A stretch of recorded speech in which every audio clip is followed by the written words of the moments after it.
നമുക്ക് കല്യാണം കൂടിയാലോ? കല്യാണം കൂടാന്ന് പറഞ്ഞപ്പോൾ എൻ്റെ കല്യാണം ഒന്നല്ല കേട്ടോ, കണ്ടാൽ അങ്ങനെയൊക്കെ തോന്നും, പക്ഷേ എൻ്റെ കല്യാണമല്ല. നമ്മൾ ഈ രാവിലെ പോകുന്നത് ചേച്ചീൻ്റെ ഫ്രണ്ടിൻ്റെ കല്യാണം കേട്ടോ. നമ്മളിത് അത്രയും ക്ലോസ് ആണ് ആൾ, അതുകൊണ്ടാണ് ഇത്രയും മാറ്റി ഒരുങ്ങിയൊക്കെ ഞാൻ സെറ്റപ്പിൽ പോകുന്നത്. പിന്നെ സാരി എടുത്ത് പോകണം എന്നുള്ളത് എൻ്റെ ഒരു മൈൻഡിലുള്ളായിരുന്നു. പെട്ടെന്നാണ് എനിക്കത് വന്നത്. പിന്നെ റെഡ് സാരിയും കൂടി ഉടുക്കണം എന്നുള്ളതായിരുന്നു. അങ്ങനെ അമ്മ പച്ചയായിരുന്നു, ഞാനാണെങ്കിൽ ചുവപ്പായിരുന്നു, ചേച്ചിയാണെങ്കിൽ നീലയായിരുന്നു. വാവ്, എന്തായാലും അവിടെ ചെന്നപാടെ വെൽക്കം ഡ്രിങ്കൊക്കെ കുടിച്ച് എന്തായാലും ബ്രൈഡ് സൂപ്പറായിട്ടുണ്ടായിരുന്നു. എടുത്ത് പറഞ്ഞ കാര്യം, നല്ല ഭംഗിയുണ്ടായിരുന്നു കേട്ടോ. ആൾ റെഡി ആയിട്ടുണ്ടായിരുന്നത് എനിക്ക് ഭയങ്കരമായിട്ട് ഇഷ്ടപ്പെട്ടിട്ടുണ്ടായിരുന്നു. അങ്ങനെ നമ്മൾ ഫുൾ ടൈം നമ്മൾ ബ്രൈഡിൻ്റെ ഒപ്പം തന്നെയായിരുന്നു ഉണ്ടായിരുന്നത്. അങ്ങനെ കഥകളിയും എല്ലാ സംഭവങ്ങളും ഉണ്ടായിരുന്നു. അങ്ങനെ ഗ്രൂമ് വരുന്ന സമയമാണ് ഈ ഒരു ടൈം എന്ന് പറഞ്ഞത് കേട്ടോ. സംഭവം നല്ല അടിപൊളി കല്യാണമായിരുന്നു, എനിക്ക് ഭയങ്കരമായിട്ട് ഇഷ്ടപ്പെട്ട്. അതിനുശേഷം നമ്മൾ ബ്രൈഡിൻ്റെ കൂടെ നമ്മൾ സ്റ്റേജിൻ്റെ അവിടെ പോയിട്ടുണ്ടായിരുന്നു. സ്റ്റേജുമ്പോൾ ഞാൻ കയറിയില്ല, ബിക്കോസ് എനിക്ക് ടെൻഷനാണ് ഗായ്സ്. ആൾക്കാരെ മുന്നിൽ നിൽക്കുന്നത് ആലോചിച്ചിട്ട് എനിക്ക് ഭയങ്കര ടെൻഷനാണ്. അതുകൊണ്ട് ഞാൻ പകുതി വഴിക്കലും ഞാൻ വേഗം അവിടെ നിന്ന് കട്ട് ചെയ്തു, എന്നിട്ട് അവിടെ പോയിരുന്നു ഞാൻ.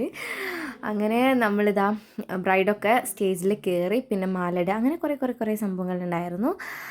കുറേ കാലങ്ങൾക്ക് ശേഷം, കുറേ ദിവസങ്ങൾക്ക് ശേഷമാണ് ഇങ്ങനെ നല്ല അടിപൊളിയായിട്ട് ഒരു കല്യാണം കൂടണം. പിന്നെ എടുത്ത് പറഞ്ഞ കാര്യം, സദ്യ അടിപൊളിയായിരുന്നു, എനിക്ക് ഭയങ്കരമായിട്ട് ഇഷ്ടപ്പെട്ടു. ഞാൻ എൻജോയ് ചെയ്തിട്ട് ഇപ്രാവശ്യത്തെ സദ്യ കഴിച്ചു. എന്തുകൊണ്ടാണ് ചോദിച്ചാൽ എനിക്കറിയില്ല.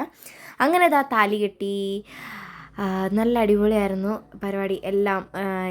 മൊത്തത്തിൽ എനിക്ക് ഭയങ്കരമായിട്ട് ഇഷ്ടപ്പെട്ടിട്ടുണ്ടായിരുന്നു കേട്ടോ.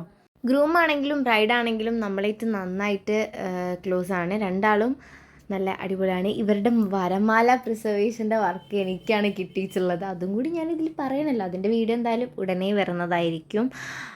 പിന്നെ ഇത് ലോട്ടസ് ആണ് കേട്ടോ ആളുടെ വരമാല എന്ന് പറഞ്ഞാൽ. അപ്പം അതിൻ്റെതായ കുറച്ചൊരു ഇതുണ്ട്. നമുക്ക് എന്തായാലും അതിൻ്റെ വീഡിയോ സെപ്പറേറ്റ് ആയിട്ട് ഇടുന്നതായിരിക്കും. അങ്ങനെ ഇതാ പൂവ് അങ്ങോട്ട് ഇടലായി ഇങ്ങോട്ട് ഇടലായി ഫോട്ടോ എടുക്കലായി ഒരു ബഹളായി തിരക്കായി. നമ്മളെന്തായാലും കഥകളിനൊപ്പം നിന്ന് ഫോട്ടോ എടുത്തിട്ട് എനിക്ക് മെയിൻലി അതായിരുന്നു എൻ്റെ ഒരു ടാർഗറ്റ് എന്ന് പറഞ്ഞാൽ. അതെന്തായാലും ഞാൻ സ്റ്റേജിൽ കയറി ഫോട്ടോ എടുത്തു, അവരായിട്ട് സംസാരിക്കുകയും ചെയ്ത്. പിന്നെ ഇതാ അവരുടെ ഡാൻസും കാര്യങ്ങളൊക്കെ ഉണ്ടായിരുന്നു. അതിൻ്റെ കുറേ ഫോട്ടോസ് ചേച്ചി എന്തായാലും ഇൻസ്റ്റയിൽ പോസ്റ്റ് ചെയ്തിട്ടുണ്ട്, എനിക്ക് ഭയങ്കരമായിട്ട് ഇഷ്ടപ്പെട്ടു. പിന്നെ നമ്മൾ നേരെ പോയി ഫുഡ് കഴിക്കായിരുന്നു കേട്ടോ. അങ്ങനെ ഇതാ ഇടുന്ന ഒരു സമയമാണ്. എനിക്ക് മാത്രം ഇല കിട്ടിയില്ല, എൻ്റെ അപ്പുറം ഇപ്പുറം ഇരിക്കുന്നവർക്കൊക്കെ ഇല കിട്ടി. പിന്നെ അവസാനം എനിക്കും ഇല കിട്ടി. ഒരു മൊത്തത്തിലൊരു വല്ലാത്തൊരു ദിവസമായിരുന്നു. പായസത്തിന് ഞാനൊരു വലിയ ഗ്ലാസ് ചോദിച്ച്, അങ്ങനെ പിന്നെ ആ ഗ്ലാസ്സിൽ വെള്ളമൊഴിച്ച്, പിന്നെ എനിക്ക് വേറൊരു ഗ്ലാസ് കൊണ്ടുവന്നു, അടുത്ത ആൾ വന്നപ്പോൾ അതിൽ വെള്ളമൊഴിക്കാൻ, അങ്ങനെ മൊത്തത്തിലൊരു പ്രശ്നമായിരുന്നു ഈ ഒരു സദ്യ ഉണ്ടായി പോയ കഥ. പക്ഷേ സദ്യ എനിക്ക് ഭയങ്കരമായിട്ട് ഇഷ്ടപ്പെട്ടു. അപ്പോൾ ഇന്നത്തേക്ക് ഇത്രയുള്ള അടുത്തൊരു വീഡിയോ ആയിട്ട് കാണുന്നത് വരെ ബൈ ബൈ.